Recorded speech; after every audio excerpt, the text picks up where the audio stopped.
Okay, so what I want you to do right now is I want you to go to page 31 of your course manual, and you'll see that it is a completely blank page. And I want you to grab yourself a pen, because what you're going to write on this page is extremely important. But I want to make sure it's not just on the page, but that it's actually in your mind. When you are working hypnotically with someone, even if you are doing mindfulness or meditation, or you are just asking someone to access their creative mind, there is always the chance that when they close their eyes and when they go inside, that they might access some experience that makes them feel uncomfortable. And the wise therapist will recognize when somebody's not feeling right. So how would you know somebody wasn't feeling right? Well, if their eyes are closed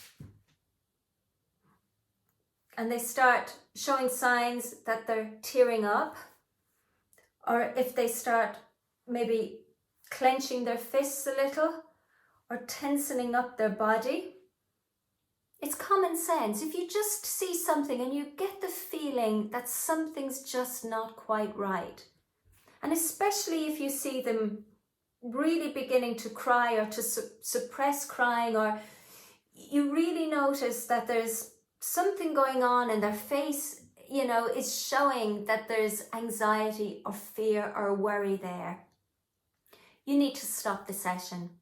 And you need to figure out what's going on, because this is a course in hypnosis. This is not a course in mind reading. You're not expected to know what's going on inside your client's mind until you ask. So how do you elegantly get your client back up to everyday awareness?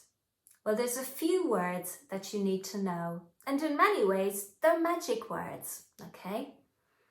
Because let's say that your client is having some experience that's making them feel uncomfortable. The chances are they're probably seeing pictures. They're imagining something that's either happened in the past, or maybe it's a false memory that they have, or a confabulated memory. Don't worry, we get into that stuff later along the line. But if there's something there, you need to bring them up. So this is a lovely soundbite that you can learn. You can say to your client that the scene is fading.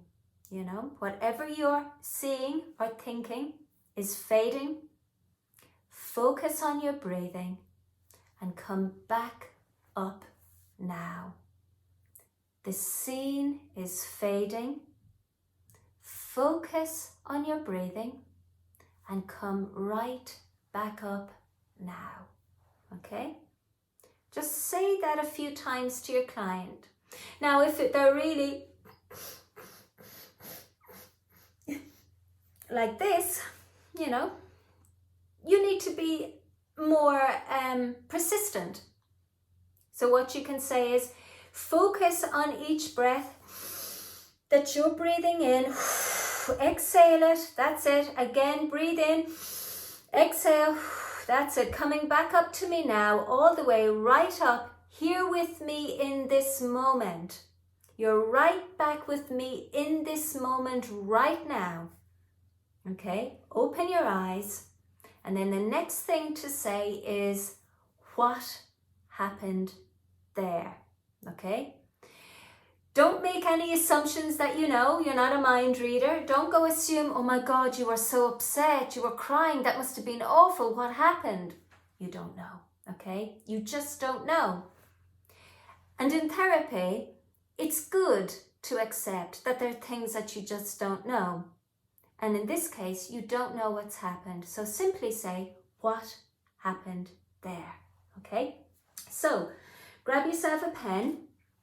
If you notice that your client is showing signs of having what we call an abreaction, where they're having a strong reaction to something and you don't know what that is, you're going to say to your client, the scene, whatever they're imagining in, whatever they're imagining.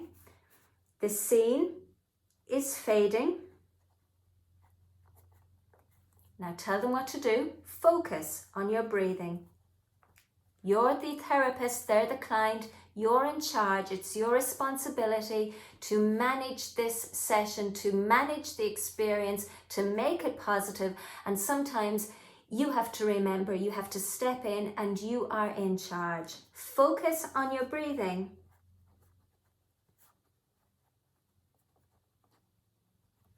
That's it. Encourage them. Come all the way back up.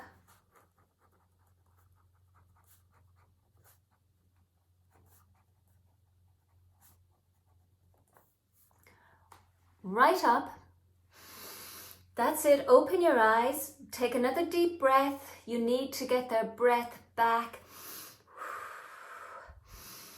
so that they've long, slow breaths, because that, as you will discover further along the line, is really important.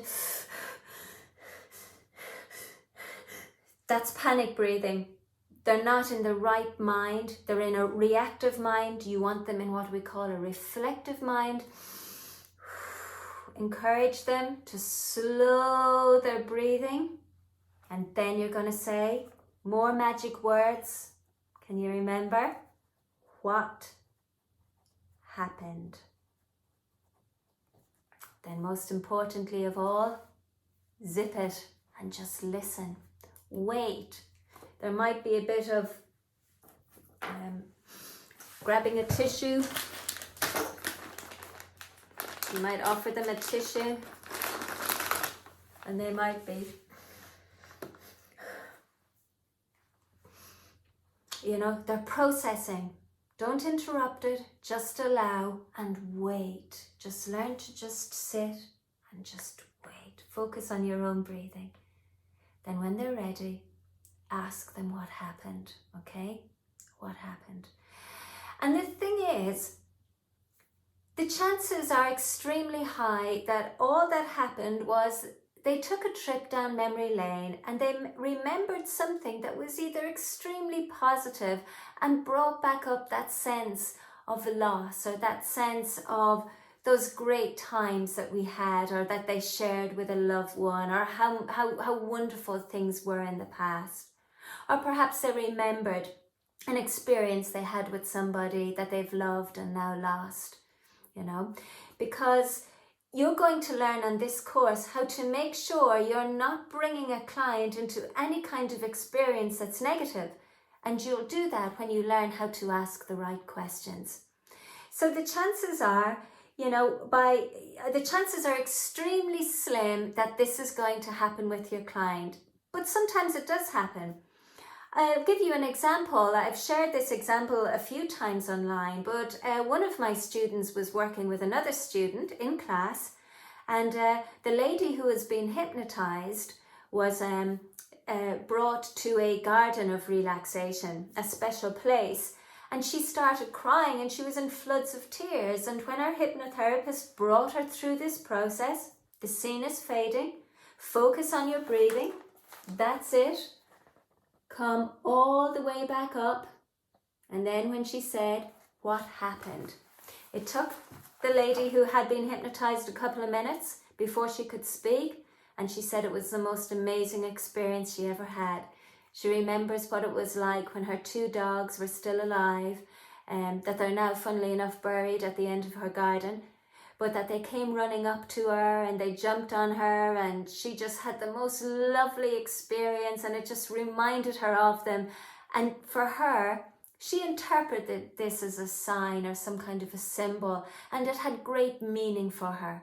It was a really positive and pleasant experience. So just don't make the assumption that something bad or awful has happened.